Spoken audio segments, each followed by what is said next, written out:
కృష్ణా జిల్లా పెనమలూరు నియోజకవర్గం కొత్త ఆటోనగర్లో కేంద్ర బలగాలు సోదాలు చేపట్టాయి. 6 అనుమానితులను అదుపులోకి తీసుకున్నట్లు తెలుస్తోంది. మరింత సమాచారం మా ప్రతినిధి జయప్రకాష్ ప్రత్యక్ష ప్రసారం ద్వారా అందిస్తారు.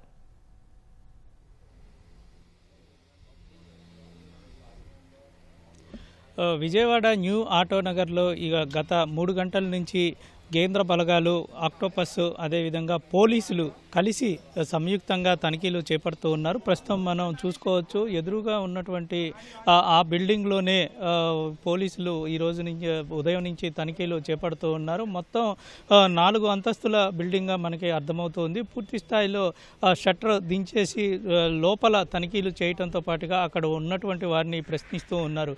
ఇప్పటి వరకు ఉన్నటువంటి సమాచారం మేరకు ఛత్తీస్గఢ్కి చెందినటువంటి మావోయిస్టులు సుమారు 21 మంది ఈ విజయవాడ వైపు వచ్చినట్టు చెప్తూ ఉన్నారు. ఇది షెల్టర్ జోన్గా చేసుకొని వారు గత కొద్ది కాలంగా ఇక్కడే నివాసం ఉంటున్నట్టు తెలుస్తుంది. ప్రస్తుతం ఇప్పుడు ఎంతమంది అక్కడ ఉన్నారు, అసలు ఏ కారణంతో ఇక్కడికి వచ్చారు, ఏ పనులు చేస్తూ ఉన్నారు అనేటువంటి విషయాలన్నింటినీ ఆరా తీస్తూ ఉన్నారు. వీరి వద్ద ఆయుధాలు ఏమైనా దొరికాయా అనేటువంటి పూర్తి సమాచారం కూడా ఇంకా తెలియలేదు. స్థానికంగా ఉన్నటువంటి అధికారులు, పోలీస్ అధికారులు ఇక్కడ పూర్తి స్థాయిలో ఈ చుట్టుపక్కల ప్రాంతాలన్నింటినీ తమ అధీనంలోకి తీసుకొని ఇక్కడ దాదాపు 2-3 బస్సులలో పోలీసులు బలగాలు ఇక్కడికి వచ్చి చుట్టూ ఎవరిని రానియకుండా ఎటువంటి ఇబ్బంది కలగకుండా ఉండేందుకు పూర్తి స్థాయిలో దగ్గరలో ఉన్నటువంటి కంపెనీలని ప్రస్తుతం తాత్కాలికంగా మూసివేయించారు.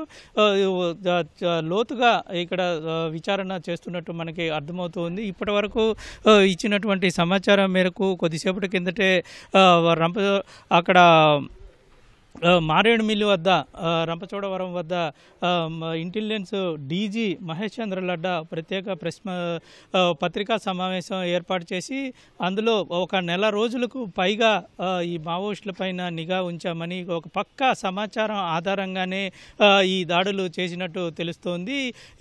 ఇటువైపు చుట్టుపక్కల వాళ్ళు ఉన్నారనే సమాచారం మేరకే అక్కడ కూంబింగ్ ఆపరేషన్స్ చేశామని చెప్తూ ఉన్నారు. ఇందులో కొంతమంది కేంద్ర దానికి సంబంధించి కేంద్ర కమిటీకి సంబంధించినటువంటి నేతలు కూడా అందులో ఉన్నారనేటువంటిది చెప్తూ ఉన్నారు. సుమారు 31 మంది అక్కడ అదుపులోకి తీసుకున్నట్టు తెలుస్తోంది. అందులో భారీగా డంపు కూడా స్వాధీనం చేసుకున్నారని పత్రికా సమావేశంలో తెలిపారు.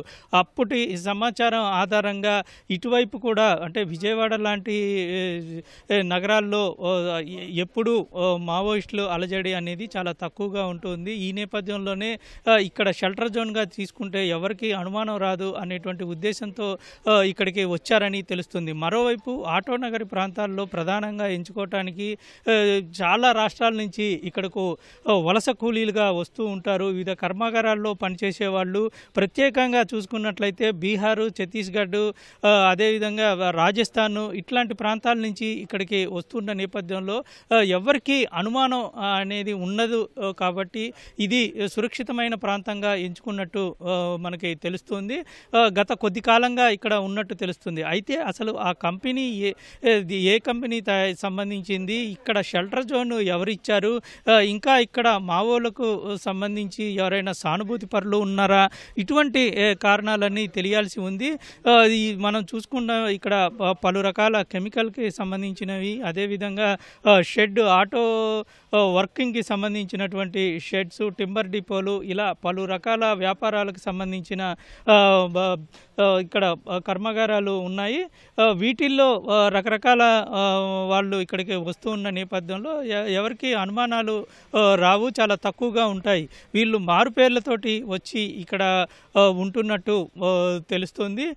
ఈ ప్రస్తుతం ఈ 3 ఫ్లోర్లలో, పైన 3 ఫ్లోర్లు, గ్రౌండ్ ఫ్లోర్, మొత్తం 4 ఫ్లోర్లలో కలిపి ఇక్కడ మనకి వీళ్ళు తనిఖీలు చేస్తున్నట్టు తెలుస్తుంది. ఆక్టోపస్ బృందాలతో పాటు ఇటు గ్రే హౌండ్స్ బలగాలు కూడా కొన్ని ఇక్కడ మోహరించాయని మనకు ఉన్నటువంటి సమాచారం.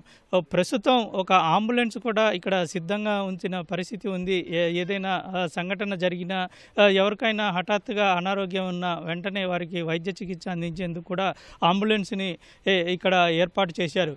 ఇప్పటి వరకు అధికారికంగా ఎటువంటి సమాచారాన్ని అయితే పోలీసులు ధృవీకరించినప్పటికీ మనకి ప్రత్యక్షంగా ఇక్కడ కనబడుతున్న నేపథ్యంలో ఖచ్చితంగా మావోలు ఉంటారు అనేది మనకి తెలుస్తుంది. ఎందుకంటే ఇటు దేశవ్యాప్తంగా చూసుకున్నట్లయితే చాలా చోట్ల మావో ప్రభావిత ప్రాంతాల్లో కేంద్ర బలగాలతోటి కేంద్ర ప్రభుత్వం ప్రతిష్టాత్మకంగా తీసుకున్నటువంటి కగార్ ఆపరేషన్ చాలా కీలకంగా ఉందని చెప్పుకోవచ్చు. గత కొన్ని నెలలుగా నిరంతరంగా ఈ ఆపరేషన్ జరగటం ఒక కీలక పరిణామంగా చెప్పుకోవచ్చు. దీంతోనే భారీ సంఖ్యలో వందల వేల మంది మావోలు బయటికి వచ్చి ఎక్కడికక్కడ లొంగిపోవటం జరుగుతూ ఉంది. కొన్ని చోట్ల ఎదురు కాల్పులు జరుగుతున్న నేపథ్యంలో వాళ్ళని అరెస్ట్ చేయటం, ఆ కాల్పుల్లో మరణించటం కూడా కొన్ని సంఘటనలు జరిగాయి. అయితే ఇప్పుడు ఉన్నటువంటి వారు పోలీసుల నుంచి తప్పించుకునేందుకు ఒక్కోసారి దాడులు జరపటం, మరొకసారి తమ ఉనికిని చాటుకునేందుకు కూడా ఒక ప్రతీకార చర్యగా కూడా ఇది భావించవచ్చు. మొత్తం మీద ఈరోజు పోలీసులు కూంబింగ్లో వాళ్ళకి తారసపడటం, వెంటనే వాళ్ళని అదుపులోకి తీసుకోవటం జరుగుతుంది. ఈ ప్రస్తుతం ఇప్పుడు ఉన్నటువంటి మన సమాచారం చూసుకున్నట్లయితే ఈ మహేష్ చంద్ర లడ్డా ఇచ్చినటువంటి ఆధారంగా, ఆయన ఇచ్చినటువంటి ప్రెస్ మీట్ ఆధారంగా గత కొన్నాళ్లుగా రాష్ట్ర వ్యాప్తంగా మావోల కదలికలపైన ప్రత్యేక నిఘా ఏర్పాటు చేయటం, ఎక్కడెక్కడ వాళ్ళు ఉన్నారనేటువంటిది వాళ్ళకి తెలుస్తూ ఉంది. ఈ క్రమంలోనే ఈ విధంగా ఆపరేషన్ చేసి వాళ్ళని తుదముట్టించారని తెలుస్తుంది. ఈరోజు ఎప్పటి వరకు ఈ తనిఖీలు కొనసాగుతాయి అనేటువంటిది పక్కా సమాచారం లేనప్పటికీ ఖచ్చితంగా అక్కడ పూర్తి స్థాయిలో తనిఖీలు చేసి అక్కడ ఉన్నటువంటి వారిని విచారించటం, చుట్టుపక్కల వారిని కూడా విచారిస్తూ ఉన్నారు. వాళ్ళు ఎన్నాళ్ళుగా ఇక్కడికి వస్తున్నారు ఏంటి అనే విషయాలన్నింటినీ పూర్తిగా తెలుసుకుంటున్న పరిస్థితి అయితే ఇక్కడ మనకి కనబడుతుంది. కెమెరామెన్ ఎంఎస్ఎన్తో జయప్రకాష్, ఈటీవీ న్యూస్, విజయవాడ. ధన్యవాదాలు జయప్రకాష్.